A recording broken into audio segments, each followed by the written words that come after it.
All right, Jodah Jensen. So you wanted to talk about team dynamics and communication. You've done some research on it from some scholars at MIT and some other places. And you also wanted to talk today about use the film Apollo 13 to talk about it because it's been brought up multiple times in our podcast. Tina Greenbaum brought it up.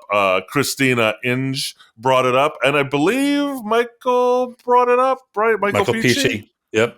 Yeah, so that's 3 times Apollo 13 has been brought up as an example of effective leadership. So Jodah got curious and dove into the movie and did some research on team dynamics and communication. So what do you have for us, Jodah? What did you learn from your research project?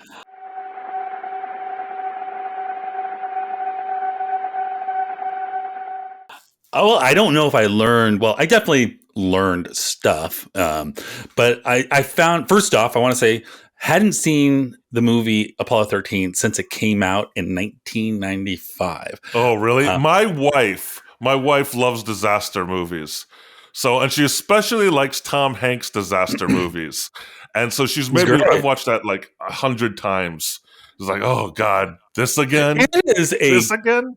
Well, I watched it twice for this, kind of going through it once and then for taking some notes. It is a good movie. It is so well done. Movie. It is just that the cast is perfect. The cast is so charming, and the lighting and it's just such a well played script. It's just a good movie. Tom Hanks at his peak. Her other go-to is Castaway. Castaway, which is other. And she loves the volleyball. That's a great casting choice too. Whoever played the volleyball was awesome. Wasn't that Kevin Bacon too? I thought it was Kevin Bacon. I think it was Kevin Bacon as the volleyball. Or was it Owen Wilson? That might have been Owen Wilson. One of the Wilson brothers, right?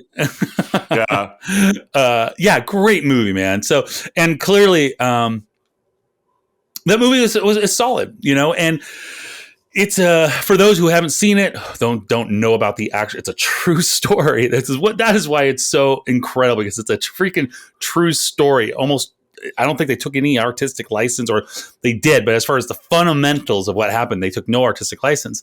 And really, it's about the Apollo 13 mission going to the moon. They were going to be the third people to walk on it. And so you're one of those people who believe that we went to the moon. Yes, but I do also believe the moon is an alien object put there by creatures a million years ago. So we can talk about that later. Okay, so that's a different podcast.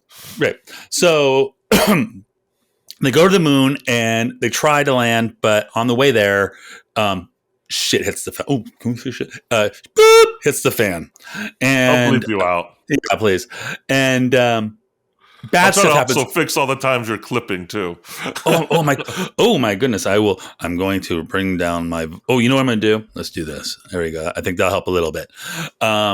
So the Apollo 13 mission, the Apollo ship, or what is it called? Odyssey was the ship they were on. It has a malfunction and it pretty much blows up, sort of. And I'm not going to go into the details, but what they're left with to get back home, they never land on the moon. What they're left with to get back home is nothing that was supposed to do. Like a paper clip, right? Anything they were supposed to. Yeah, exactly. A rubber band. It was a rubber band, piece of paper. I mean, literally, Dan's not. I mean, they weren't. They should not have been able to get home. But teamwork, discipline, knowledge, capability, trust, all those things came into play. And don't forget Tom Hanks, je ne sais quoi. So that in the end, all teams need to have Tom Hanks, I think, is what we're going to finally. That's the fundamental big takeaway here. But I don't know. I thought it was I can see why people bring it up regularly when we have conversations, Dan. It makes a lot of sense. I think if I could channel like Tina and Christina and Michael when they brought it up, I think what they were speaking to is. Yeah, like the challenge of having to accomplish something with nothing, basically, and like how you have to improvise. That's right. With very few materials to pull something off, and that film's a great example of that. Agreed. And Now, under pressure because, I mean, really, their lives, they're going to die. I mean, they're out in space. They're in the vacuum of space and they are going to die.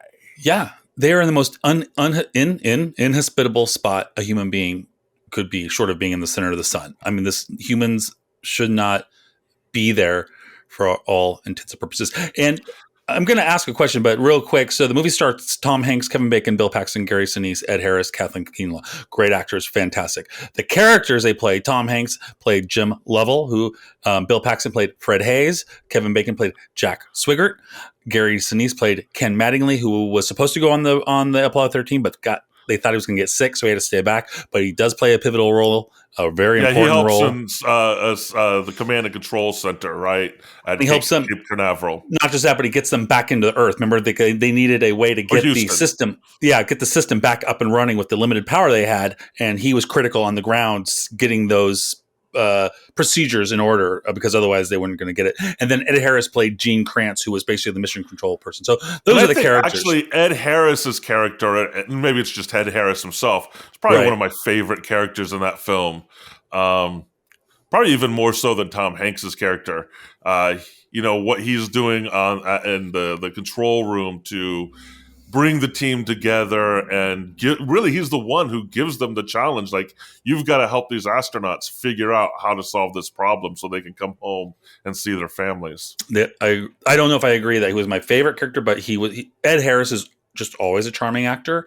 And great cast, because Ed Harris, I think, for his presence, he gives a sort of, I'm going to use the word here actually, but I don't mean in a good way, sort of a fatherly figure, but maybe patriarchal, I don't know, but a fatherly figure that makes you feel like father's bad suddenly. I did get that memo. Sorry. We're canceling Father's Day. That's a trigger word, I think, father. So I totally agree.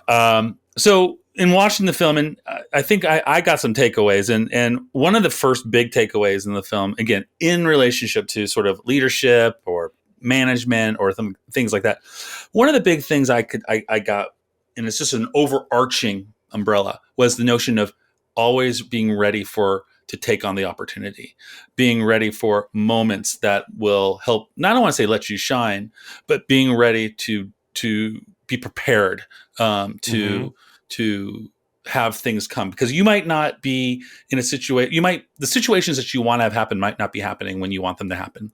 That doesn't mean to stop doing what you're doing, and you want to be ready for when those things, those who are prepared. And I think it showed, like, for example, Tom Hanks was going to be on the Apollo 14, and there was concern that Apollo 14 wasn't even going to happen because of budgetary. So he was preparing with because he enjoyed what he did, with putting all the energy he can to make sure Apollo 14, if it happened, succeeded. But when Apollo 13 landed on his lap, he was ready, and his team were ready to take on that. Well, I think that's a good point, because that improvisation that they were able to do to solve their crisis was rooted in the training that they'd already gone through.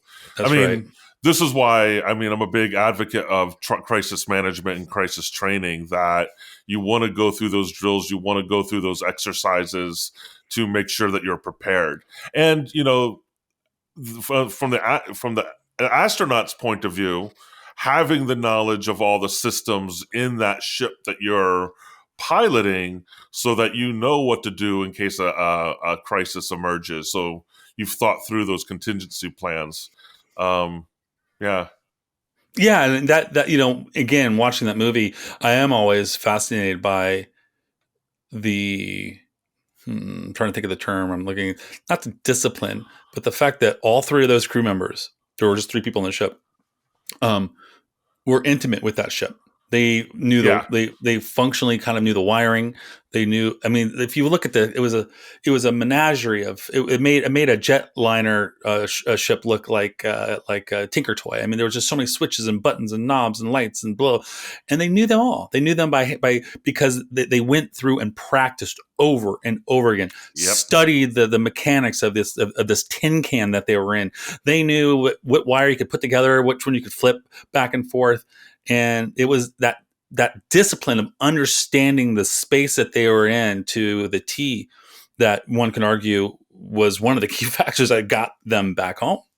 Oh yeah, because you cannot improvise unless you really have a solid foundation on which to perform, right? That's If right. you have uncertain knowledge about the environment that you're working with, it's you're second guessing yourself. You might make a mistake. It's really hard to improvise. So, and improvising takes practice too. You have to practice to improvise effectively. So, yeah, I mean, I think the preparation is really important. And I want to call it another thing is I've been thinking a lot about stoicism, and mental fortitude, which I think is what Tina Greenbaum was trying to speak to when she was talking about Apollo 13. And, because all of those astronauts had to have some mental fortitude to keep going despite the concern that, hey, at any moment we might run out of oxygen or, something disastrous might happen. I can't even imagine, man. I just can't even imagine. Yeah. Yeah, no, I mean, but I think there was it Kevin Bacon who started to freak out a little bit? A little bit. Yeah. They showed that there was definitely some in the movie. We don't know what happened in real life, but in the movie they had him being tied up and concerned that they're not getting, and which is interesting, being concerned. He was mostly concerned that they were not getting all the real information from Houston, saying that essentially he didn't have the faith that they were telling them the complete truth because the truth was something they couldn't handle. And so that was the communication, the lack of communication or the trust in communication. But yes, he did start to get a little paranoia could arise easily in that situation. When we were preparing for this episode, I was thinking about horror movies a little bit because I know we've done some episodes on those in leadership, and it seems like in the horror movie convention, and it's kind of true with that movie we reviewed, The Thing. When people start to distrust each other and you have poor team dynamics is when everybody gets killed. It's true. Right. At least in the movie. But that's right. That's right. So it's a good way for self-destruction. You will destroy yourselves if you can't work together as a team is the moral of most horror movies with groups of people. Unless you have Tom Hanks, and then you'll be fine. Or Scooby-Doo. Or Scooby-Doo, right? The Scooby-Doo gang, they work together as far as their communication and teamwork. So, Jodah, you also did some research around an article that was published by a professor at MIT around communication and team dynamics that I think kind of can speak to some of this, some of the Apollo 13 qualities that we're talking about or characteristics. Can you talk a little bit about that research? Yeah, and I'm by no means an expert on it, although I have read it probably three times over. Texting me all week long. Yeah, I just shouldn't do it while I'm stoned, probably, because it goes right out of the brain. But yes, so a team at MIT, and this research is a little long in the tooth, so it's pre-pandemic, but it is. We're not going to go long in the tooth with it, though. In the tooth, you mean long in the tooth old? I see. It's a little bit on the older side, but it's not irrelevant. We're not talking about 1950. It was in this last decade. Well, I kind of want to speak to some of the. No, for sure. Let's talk about. Let me at least put the premise down what we're talking about here, though.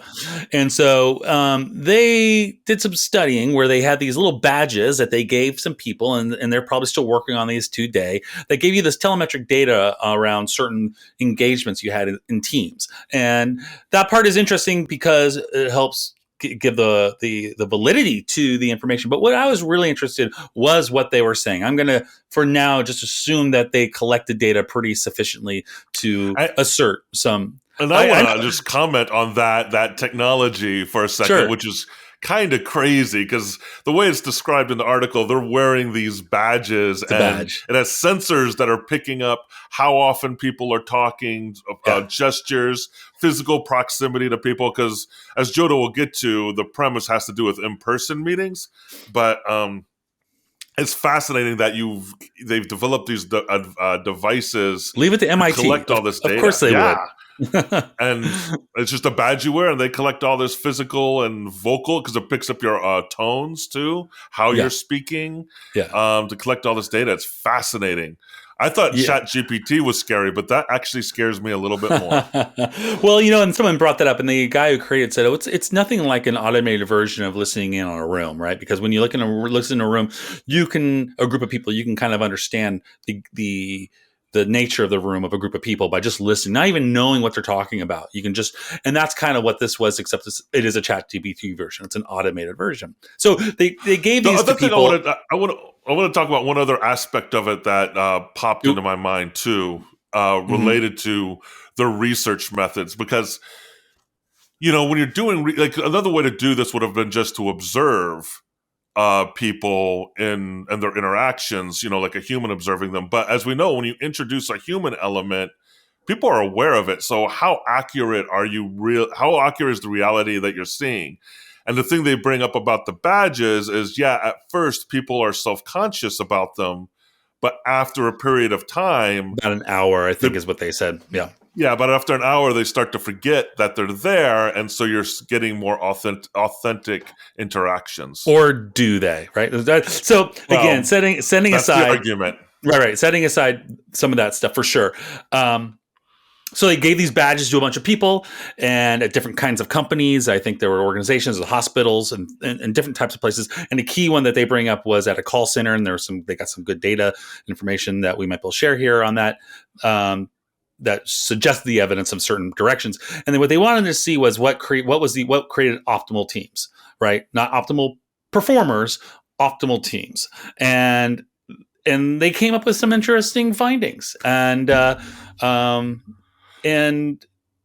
yeah, Dan, I mean, do you want Yeah, to yeah. I want to um, say one thing about the sample size too, because yeah, I could hear somebody. This was my initial reaction too when I was reading the article. The sample of people working in a call center. Well, that's a very narrow sample, but they make a point that they took this and replicated it in a other contexts with other broad types of. variety of industries. In fact, Yeah, 2,500 individuals were part of this thing, not at one company, but in total. So it was a because lot of people. I do think with the topic that they're talking about, communication styles and behaviors amongst the team, there is a contextual element to it. Like different cultures and organizational cultures might communicate differently based on the work they're trying to do. But I think an argument could be made for that. But anyways, just to say that the sample size is pretty broad. Yeah, and I'm curious to hear what your big takeaway is, and we know it there. So I mean, it seemed to me the big thing is that from their vantage point, at least from their research, the key to high performance or the key to high performing teams lay not in the content of the team's discussion, but more in the way they actually communicated. And like Hmm. not just minorly, from their research, significantly, that in some degree, if you guys just got together and in a particular manner went blah, blah, blah, blah, blah, you might be more successful than the other team that are talking specifics. And that's fascinating. Well, I want to, yes. And I think because this is pre-pandemic, their particular research is focused on in-person or face-to-face team dynamics. Right. So I think that's important to say, because later on maybe we can talk about Zoom or Teams dynamics, We should. Yeah. Microsoft Teams, because I think Because some of it can I translate. have an anecdotal story to bring up about that. Yeah, for sure. Yeah. Yeah. So I think talking a little bit about that might be useful. But I mean, one of my takeaways that I thought was interesting gets back to that it's not about the particular individuals on the team that make for a good team, right? That it is the dynamics between them and how they communicate. And the key term for me was they use this term energy. How much Yes. energy is being produced through the conversation? And what I took energy to mean is, as a definition, is different people adding to the conversation. So not one person monopolizing it, which we know can be deadly, but having a conversation that can be very dynamic with a lot of people engaging with it is more productive and leads to more Let me creativity. Yeah, I will rattle off some things that they suggest what they mean by energy, and you're not wrong. That's right. And my bullet points here are I know I'm one. not wrong, Joda. Yeah, I yeah, am never wrong, Joda. that's How true. dare you even suggest You're making me something feel like that? really uncomfortable. Anyways, all right. And so here's just a couple bullet points for energy. Represents the number and nature among the team members of the conversation. It's the most valuable communication of energy is face to face communication. The next most valuable is phone communication, but becomes less effective when you have more participants in the call or conference, which I think will lean into some of the Zoom conversation we're going to have. The least valuable is emailing in energy, and the number of face to face communications alone provide a good gauge and so to your point, the number. Now, a couple of communication characteristics that I think feed into this that they highlighted that are highlights of successful teams, and I think this really kind of leans into some of the communication into that, is everybody on the team talks and listens in equal measure, keeping contributions short and sweet, unlike what I'm doing right now. Members face one another when communicating. Conversations are energetic, so that's self-feeding into itself. Members connect directly with each other and not just through the leader. That's going back to some of the conversations we've had before, Dan, right? With what we've done before. And then members carry on side conversations with the team. And then finally, members periodically break out from a team and go exploring. And those are some other dynamics too. Anyways, to feed into your point. So please continue. Yeah. And one thing that I thought was a useful example, as we've all seen this, the leader, the manager comes in and does just a report of things you need to know, and how that can be deadly to the group dynamics because it's just a report out. And it was interesting that we're having this conversation because another one of our guests that we've had on the show, Hannah Gala, posted on LinkedIn today a post about productivity versus consumption, and that people are more happy when they're producing something Mm. rather than consuming something. Mm-hmm. And if you look at what this research says through that lens, when you are just having a report out to you, you're just consuming that Mm-hmm. information. But if you have a lot of energy going on and everyone's popping and sharing ideas in equal distribution, then you have productivity. Then you're producing new ideas and it's more generative. And on another research in the past, which is sort of related to that, people typically have a sense of more well-being when giving than receiving. So there's something intrinsic into the notion of providing and giving out, sharing, communicating, talking, as opposed to just sitting back and receiving stuff. So there's something built into us probably that makes that more meaningful for us. Well, I think it also speaks to, and we've talked about this on some recent episodes, this idea of collective cognition as part of sense making. And I think that feeds into it too, because when you have that group dynamic and everyone's contributing ideas, then you have this group of people who are constructing the reality together, and they're coming to consensus as a collective mind almost about how the organization needs to move forward.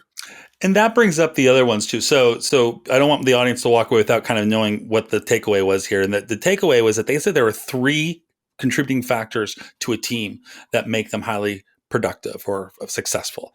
Dan just mentioned one, this notion of energy, the vibrancy of communication between individuals. They make a distinction of that of being the one-to-one relationship because they said the next one is engagement. How distributed is that? And they make a comment that this reflects how does he say it? Reflects the distribution of energy, and they make the note it'd be the energy between A and B, A and C and B. So if that high energy is distributed amongst everybody, that typically says it's going to be a successful team. If it's got pits and pockets where you have some high energy here, low energy here, which you have some factions that are developing, that is going to reflect in the team's capability of being successful. The third aspect is kind of related to engagement, but it's related to engagement facing outward, which is exploration. So you got energy, engagement, and exploration. Exploration is saying how often they go out to get new information, and if that's high, then it's almost assured that you've got a team that's going to be numerically, capturably, significantly more productive. And finally, specifically to exploration and energy, those two are super important when it comes to creative endeavors. And not only that, the rub in there is that, or excuse me, engagement exploration.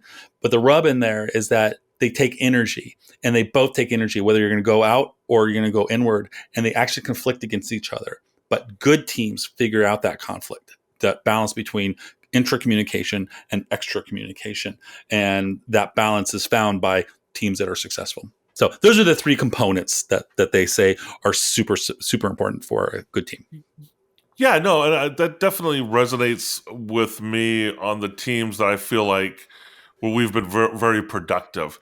I don't really talk about specifics of my work, but right now I work with a group of librarians.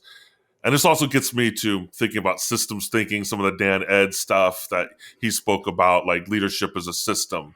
Totally. And so they meet frequently, this group of librarians, once a week, usually on a Tuesday for about an hour.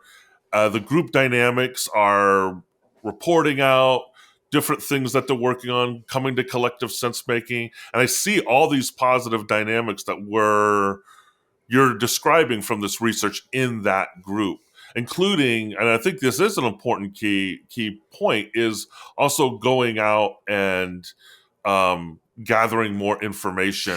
Wait, Dan, am I bringing hearing it you back to the that group. your librarians have high energy? I don't think of librarians in high energy. What?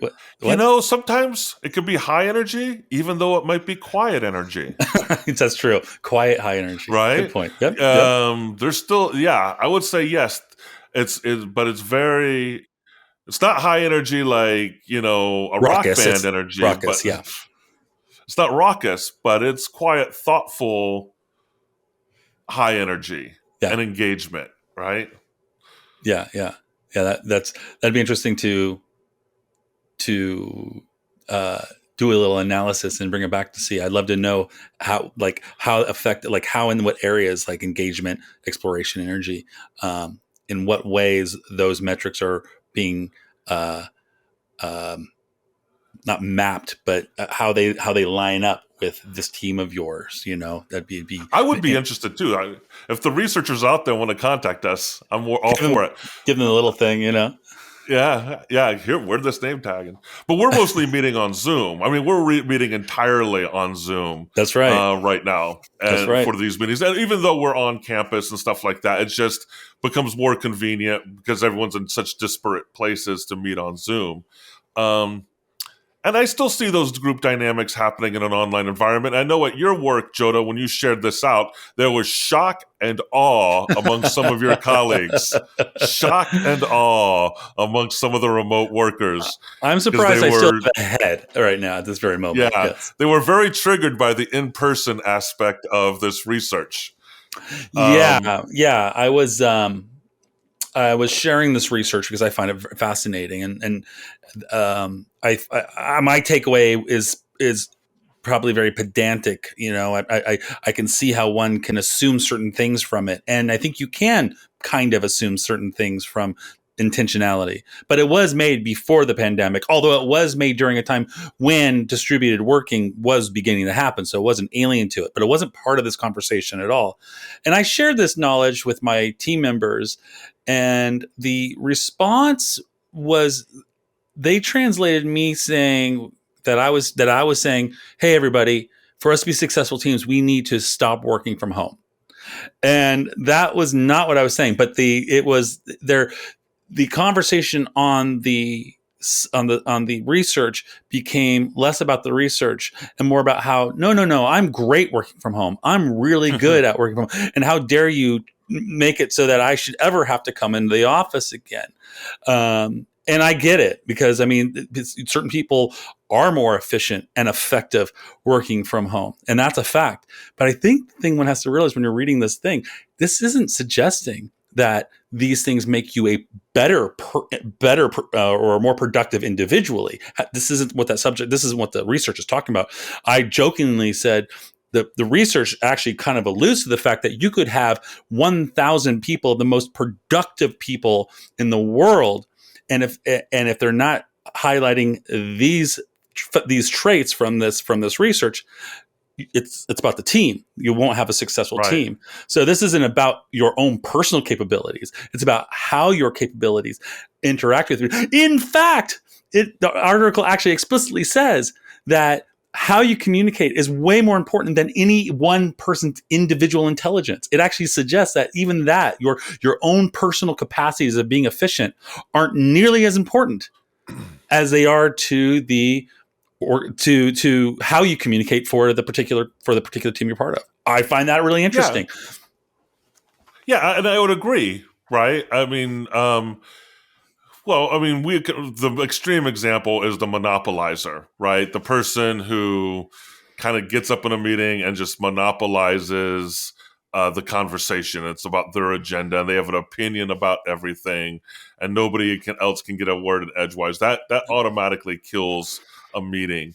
And I think it's important, the other aspect that they highlighted about that group dynamics piece, and in contrast to the monopolizer, is being very succinct in what you want to share. Like, have what you want to say, get it out there, Yeah. but don't feel like you need to completely expand on it, right? Yeah.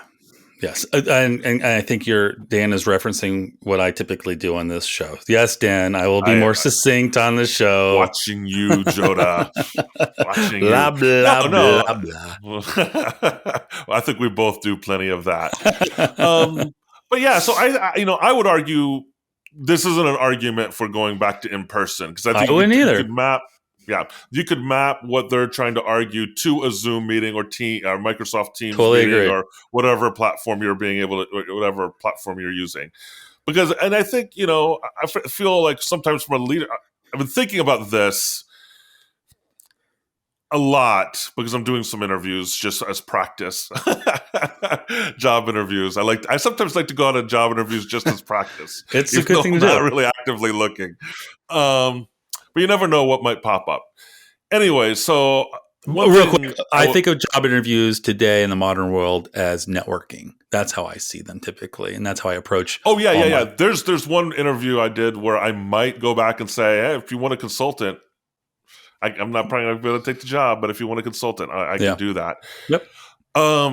But getting back to my point of what I was trying to get to, which is the concept of code switching, in different meeting environments too, right? So right now I'm working in a place where I supervise multiple different units. That's what we call them in higher ed. There's different units, and I'm not going to get into which ones because it doesn't really matter, but they're all of various different sizes. They all have various different histories, and they all have different kind of cultures. And so the meetings operate differently. And I find, as basically the supervisor of all these units, my role as a supervisor changes with each group. I could see that. So for instance, if I'm working with one group where I have a deep history with it, I might take more of a role in mapping out the agenda for what we're going to talk about and what we need to address, and create the environment of making sure everyone's included. With another group, I might stand back and be more of a servant leader. They're driving the conversation. I'm listening, taking notes, contributing where I need to, or contributing where they need me to contribute. And then another situation, it might be more of a partnership, right? Where we're kind of going back and forth. Like I try to do with you, Jodah, but we'll keep wishing. For that. You keep on wishing. Just keep it up. But I do think context matters, and I think you have to be cognizant of that too. So it does. Well, as I cough, I've been coughing a lot.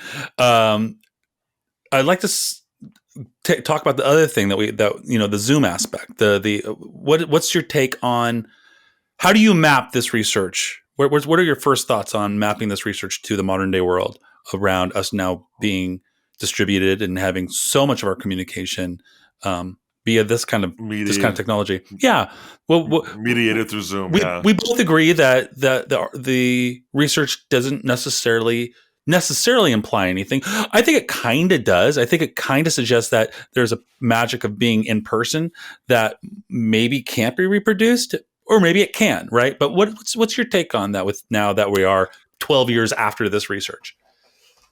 12 years after this research and 3 years after, we all had to do a crash course in Zoom. That's right. Yeah. Um, and it's interesting, Zoom behaviors have changed, right? I've noticed we're very much learning, of course, at the outset of the pandemic. Now people have adapted to Zoom or Microsoft Teams, whatever platform they're using to communicate. And you have these different behaviors with the hand raising, the thumbs up.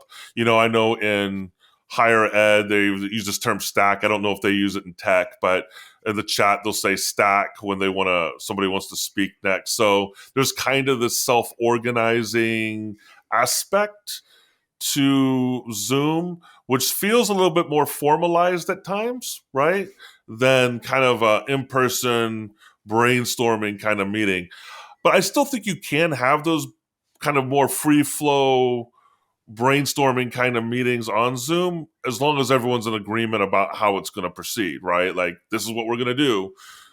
In other contexts, seems to be a little more formal protocol now that people have just kind of internalized. It's funny. I come at it from a different perspective. Not in your opinion. I agree with that for the most part, but like for the most part, you must agree with my opinion all the time, Jodah. We know that is not even ever true.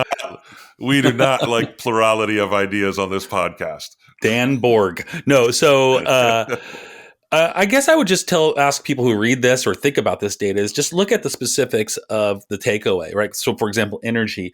What is it suggesting? It is okay. So you are looking at the notion that said face-to-face communication is the most important. What is happening that is specific to the face-to-face? Is it the pheromones? Is it not the pheromones? Is it the fact you can smell the person? Is there something intrinsic about being in the same room? You got some stinky colleagues if you can smell them, Jodah. Maybe it's important. You work in tech. Maybe it's important. I don't know. But those are the questions you ask. Like, what are the distinctions that are actually, instead of just saying face to face, what is it because then you ask, if you have a communication that's not face to face, what's lost? They say the second most powerful at the time was a phone. Just that was actually a pretty decent way of communicating. So obviously, I hate phones. Was the loss perhaps any losses happen again because that you can't smell the person? What about body gestures? I hate talking on phones because I can't see the body gestures, and it's almost as bad as like text when things can miscommunicate. Back in the day, I feel like that can also happen on phones. So break down the intention.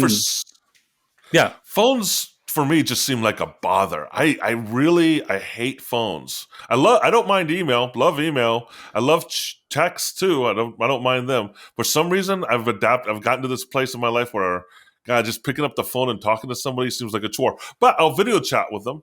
No, I don't even like doing that. Yeah, really, you'll pick up a phone. You'll pick up. Anyways, let me finish my thought here. So I ghost everybody else. Okay. Yeah. No, you never answer my phone calls, but you will answer my phone chat. But you won't answer a phone call, which is weird. So like, what's gained and lost, and you just kind of have to break that down. So when we talk about migrating to a service such as this, a Zoom call, or your whatever video chat conferencing tool you have, what is lost and gained in relationship to that face-to-face? And can it be, and I'm going to use the space I'm in right now, the security space, can it be mitigated or remediated? Can you fix it, or can you create compensating controls that can satisfy that need? Or have other gains come up that are so powerful that you actually don't need to have better performing teams because they're compensated by the other gains from this technology. It's super complicated, and it's definitely what we call a complex dynamic relationship. But I think when you look at this kind of research, you don't want to just like go, oh, this has only nothing to do with about video conferencing. No, I think it has everything to do with video conferencing, because this is suggesting there's a specific level of energy that needs to be happening between people, and what that energy is reflective is a certain type of engagement and conversation contact. Can you gain that somehow? And as I'm thinking about what you're saying in terms of Zoom, one of the interesting things about Zoom is that you can have side chats, right? You can have the conversation that's going on in the main room, and then in the chat, you can have this other energy going on in the chat, and then another even layer of direct chats between people too. Oh, wait. Which you want to be careful of, because if you're making fun of somebody and you've accidentally hit the everybody button, you might be out of a job. Wait, when you say chat, you're talking about chat or verbal chat? chat in the Zoom, like the Zoom chat Like you're feature, chatting. right? Yeah. Like you Have bring I up the told chat. you? So Let's do a little brainstorm session. So my at a Microsoft or Zoom, if you're listening to this is a tool, and you can send the check at. Well, I'll give you the address. I'll send it out later. The idea is that when you're chatting to gain that energy that we're talking about, when you're in these meeting rooms, right? Let's say there's 10, 15 people, and there's a cacophony of voices. Perhaps Dan, I want to actually talk to you now. Yeah, I can individually chat you, but what I thought might be really cool is if I had a button that I can say, hey, I want to have a side conversation with Dan. So I click it, you get a notification saying Jodah wants to have a side conversation. So all of a sudden what happens is the volume of the main chat room goes down by about 60%. It's still there. It's in the background, like we ooh. naturally know. But you and I now are able to actually have a direct conversation that no one else is hearing, but we can still pick up on if we're still, got one ear open, we can still hear the other chat a little bit. So we can actually have a side conversation to mimic what would happen if you were in a room together and I leaned in over to you and said, hey, check blah, blah, blah, blah, to kind of, to affect When Zoom does that update, let's sue them for everything they have. everything. Oh yeah. TM trademark today. Jodah Jensen. What's the date? We just Yes. trademarked that idea. Just trademark that idea. Good call. Yeah. It'll be like Control Alt Delete, right? You don't want to lose that property. That's right. That's right. That's right. So, anyways, yeah. So that's all I'll say on that. Right. This research, it's easy to kind of qualify it in certain areas, but really, what you want to do is trying to dig in and get at what nature they're trying to, and even like with the engagement, the notion of being able to communicate with multiple people at the, can these services facilitate that? And again, is it not even necessary anymore because of the other things we've gained, right? Who knows? There might be other things I've gained that have compensated for any of the losses of energy, any of the losses of engagement. Like I said, it's a complex, dynamic conversation, And so going back to Apollo 13, Mm. you've got this research here about group dynamics and communication. How would you map that research onto the movie Apollo 13? Do you see any examples? High energy, right? Remember when everything happened, everybody talked to everybody. I feel like there was redundancy in their knowledge base, so they had specific. I was actually looking last night who had what role, like who did what. There was 3 men in the crew. What was their role? There was a person who was kind of dedicated to flight of one machine, and there was another person who was kind of dedicated to flight to the other machine, and then you needed a commander who kind of oversaw the whole thing. But man, their energy communication was high, right? High. And their energy communication was very high with Houston. They knew, remember, they had telemetric, they had the badges. Remember, they actually had badges to kind of know their heart rates and if they're peeing, if they were getting enough sleep. It was high energy communication and high, what is it? High distribution or high engagement, right? They all were wired to each other, kind of communicating, being able to talk to each other. And without it being noise. So there was discipline that allowed for it to not become a cacophony of noise. Yeah, it wasn't panic, right? If you and it gets at that emotional regulation being really important too in a stressful environment like that. And because that's where the energy could consume you. And I've seen this happen before, right? You're in a crisis situation. I mean, a serious. I've been in some, and somebody's emotional regulation can't take it, and they can't take it because they can't emotionally regulate, and you got to get them out of that situation, right? So that the cooler heads, as they say, can prevail by engaging in that team dynamic and exchanging information. That's right, and solve the problem. And obviously, there's the movie doesn't necessarily, it kind of stresses it, but that training is super. And I don't know, we don't do that kind of level of training, and you don't need it all the time, But I do feel sometimes in organizations, they find themselves so self-propelled by the momentum of some other machine that's beyond their control that people don't have the time to become the efficient, expert? I don't know if that's the right word, in the space that they should be in or be an expert in. And I'm going to say I'm going to point the finger at me as, you find yourself kind of at a surface level and you could be doing better and knowing more and more discipline, but you're so distributed on what you're supposed to be getting done. The efforts are blurry. The boundaries are blurry. So it kind of complicates it. So what do you? Yeah, it does. I mean, it does. I Or mean, is it not necessary? Is that the nature of our world, and their world is different? Like between nuclear, someone who runs a nuclear plant versus what you and I do. Is that okay to yeah, be that well, different? I think context matters. We're Yeah. not on a rocket to the moon, right? Um, and so we're dealing with mundane jobs, day to day systems, bureaucracy, planning, meetings, all that kind of stuff. And I get what you're saying, but as somebody who mentors people and supervises new employees, I think I often feel like I don't know what the hell's going on or what I'm doing, but I also know I have a lot of knowledge that I've collected just from doing the work and being in the environment that I can Oh, impart sure. to new employees, right? Absolutely. Absolutely. So even though it's not very rarely are we in crisis moments like those like Tom Hanks and his crew. Um, but on a day-to-day basis, we're collecting more and more information, making sense of it, and so when something does come up, you are able to improvise. Like I've worked at the same place for 16 years. I know that's rare in the tech industry, but in higher ed, that's actually pretty normal. And one thing I've noticed from that consistency being in the same space is that I'm able to improvise when issues come up much easier than like a new administrator would be, right? Because I know who to talk to, I know who to contact, I know who will be responsive. I know how to get the information I need to get something done pretty quickly with very little cognitive load, right? Whereas somebody new, they're going to have to learn the ropes, as they say, right? And it takes a lot more time to do that. Yeah, and I would say that's probably the getting up to speed part in a highly bureaucratic environment is probably one of the big hurdles because it takes a while because you're having to deal with that messiness. Because you Of want to be bureaucracy. able to improvise as a manager, as an administrator, You or do. leader, right? But if you don't know the boundaries, it makes it harder, or the parameters makes it harder for you to act responsively. You have to second guess or think about things. Is this going to violate a policy? Is my boss Yeah. going to get mad? Am I going to go over budget? Oh, and I've been actually, good around so point long. with the movie Apollo 13.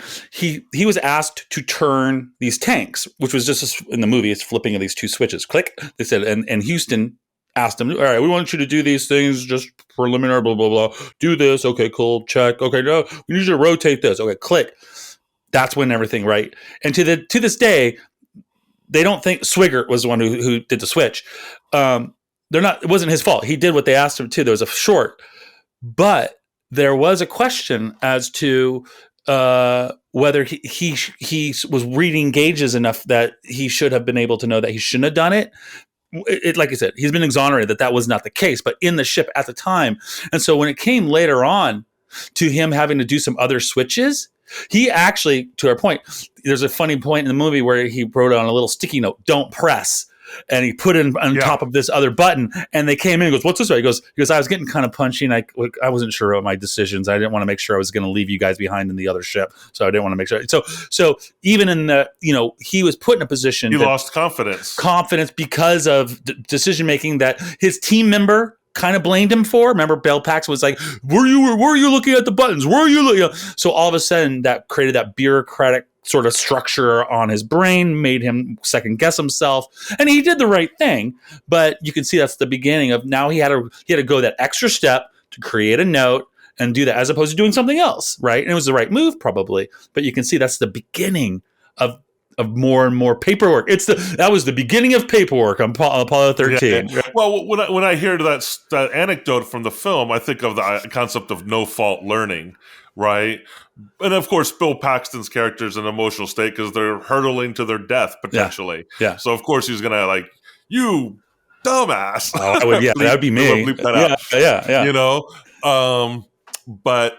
But in a more disciplined sense, right? If you're not in like that type of crisis moment, you might go, "Okay, well, this happened. What can we learn from it?" That's right. Right? You flip that switch, and that's what mistakes happen. That's what our hero Tom does. Right? That's exactly what he does. He goes, "We're not bickering." He goes, "You're talking about a stage 67. We're on stage 9. We'll figure that out when we get there. What we got to do right now. I love that scene. Yeah. What's your takeaway on that notion where he's like prioritizing? He says, can you legitimately like wait to focus on things? When do you need to worry about 67 way before? Is there a time when you need to worry about stage 67 when you're at stage 9? Or should you always just not worry about 67 until you're at 60 or 61? Well, I guess, again, I think it's all context. I think if you're in a crisis situation like them, focusing on the moment is a priority because you need to be responsive and you have more data you need to collect and you need to be, focused. Looking at the past isn't going to help you. But once the crisis is over, then crisis management theories will say this too. You have to have a period of unpacking what happened and self-assessment and organizational assessment to look at improvements. That, on a very basic level, that's why you do fire drills or earthquake drills. You run the exercise to see where the gaps are in the process, right? Because you might learn something from just doing the drill. I'll give an example. At my work, I have an area I supervise that has breakout rooms. We did a timely exercise, an active shooter training a few years ago, and we realized, all the doors only lock from the outside. That's not going to be helpful if you're barricading. So we went in and we had all the locks changed so they locked from the inside, so you can barricade yourself. Terrible thing to have to think about or talk about, especially but given Nashville, what just happened in Nashville. That's right. It's just a reality that, if you work in education, you have to think about that and plan for it and run those exercises so you know where potential gaps are, so you can protect your employees. But yeah, to your point, in the midst of the crisis, there's no time for reflection. You have to, now maybe in a non-crisis moment where you're dealing with a challenge, let's say, instead of a crisis, maybe you can think about the past and map back to it and say, or think back to it and say, okay, what was the chain of events that led us to this challenging moment? In tech, we call it a retrospective, but yeah, exactly. Yeah, like what happened, a retrospective, and see, is there anything back there that can inform our response in the moment, right? Like, was there what's something interesting that caused this domino effect? What you're and admit, you're sort of washing over the complexity of that thing you just simply stated. It is, when do you do the switch? Because I'll often like bring up with the team, I'll say at sometimes you need all hands on deck to be down below bailing out the ship as it's sinking. So even the captain, the crew members, everybody's bailing. No one's steering the ship because right now the ship is sinking. But if you bail for too long and you keep on bailing, no one's steering that ship. You might find yourself running into an iceberg. So at some point, you have to figure out at what point do we stop this process of immediacy and then pick our heads up and look into the future.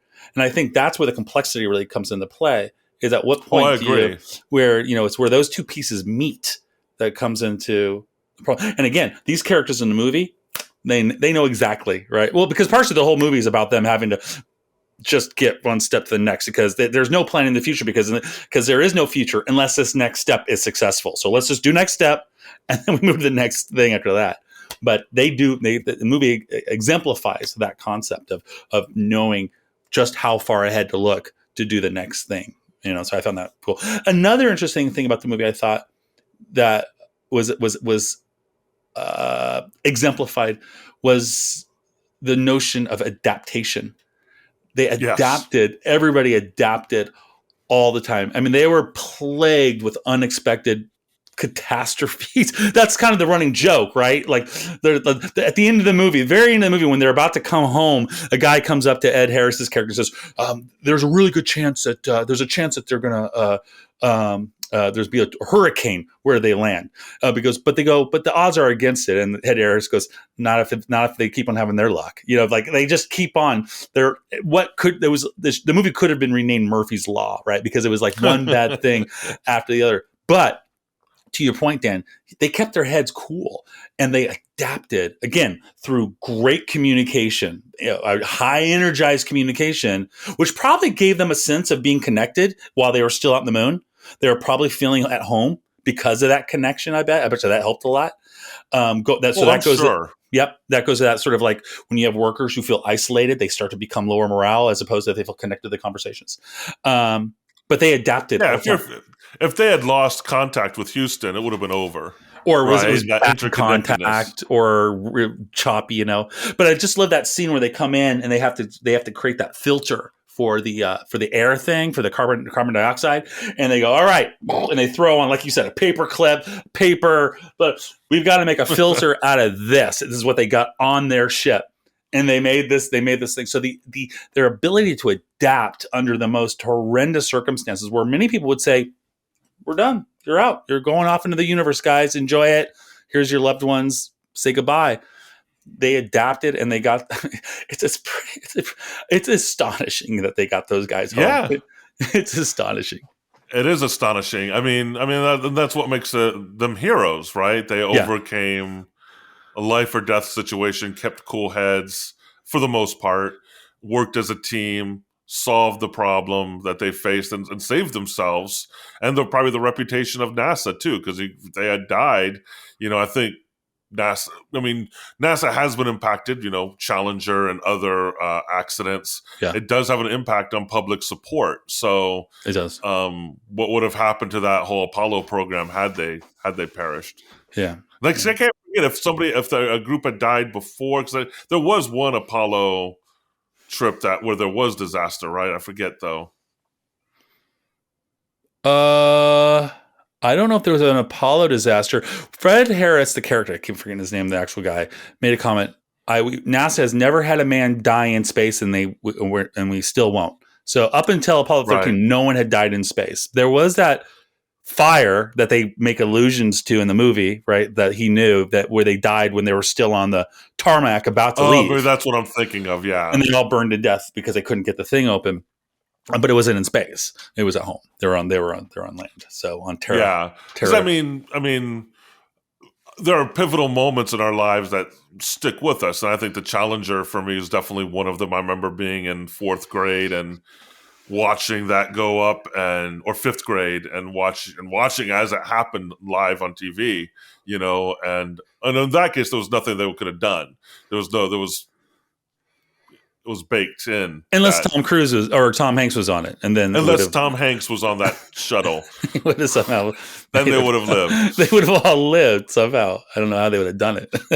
That's all I got, Dan. I don't know if any other. I think this was a very informative conversation. I definitely have some takeaways about teams and communication. That I like this whole concept of energy and thinking about the energy and really as someone who leads a lot of meetings or convenes a lot of meetings, watching the dynamics to make sure everyone's popping in and sharing information. And sometimes you have to be attentive to that because you need to make sure and invite people into the conversation too. Do you think that's a bit of the role of the leader as a leader? Would you say that would be purview of the leader, or is it still the purview of the team? I would hope it's the purview of the team, but I think it's your responsibility as the leader to intervene if you see it's not naturally, organically happening. Yeah, make adjustments as you see them. Yeah, I would agree. Yeah. I would agree.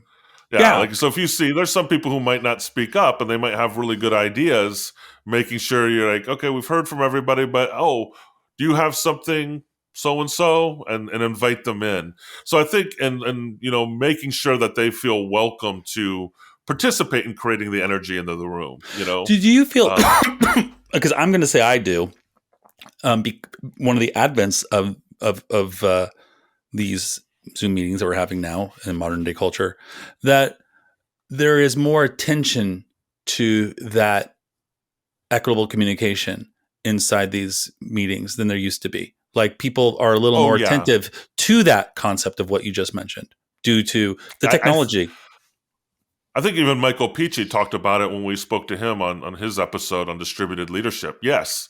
And I think it's a mix of the technology and the cultural changes that are happening and our awareness of issues around equity and inclusion that are kind of coming together and merging and making us a little more aware of who's speaking the most, right? The power dynamics. Yeah.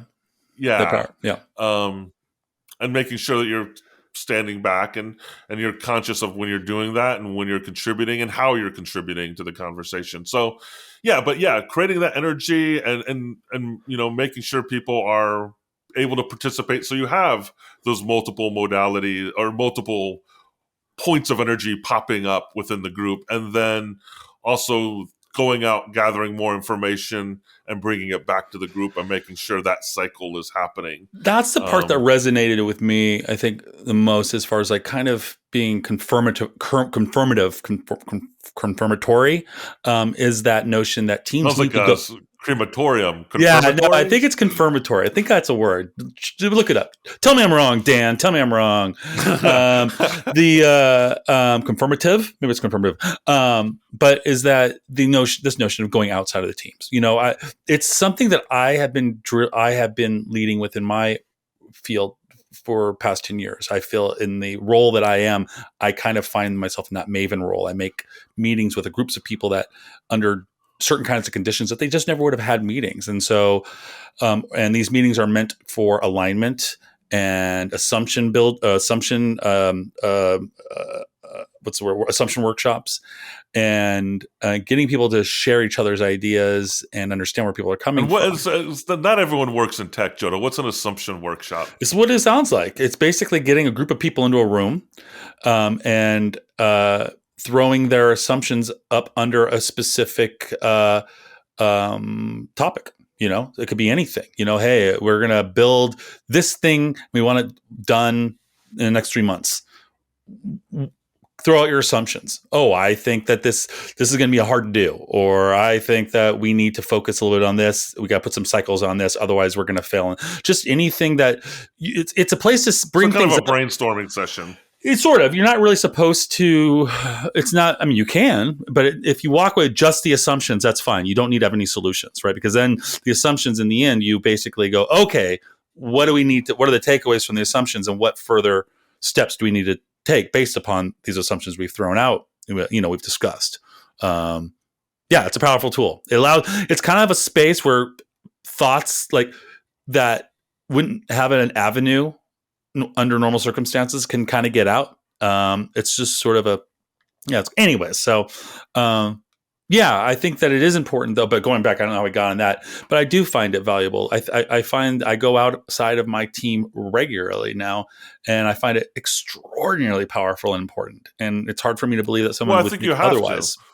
Yeah. I mean, I think, part of this podcast is about sense making. And I think part of sense making is going out, gathering new data from other parts of the environment, right, wherever you're working, and bringing it back to your team. So you can, again, engage in that collective cognition and collective sense making. Yep, I agree. Collective cognition. So with that, I think Jodah is going to Italy. I'm not, and I'm super jealous. But I guess we'll see you when we see you on the next Sense and Signal podcast. Make sure to like and subscribe. Arrivederci. Arrivederci. Subscribe.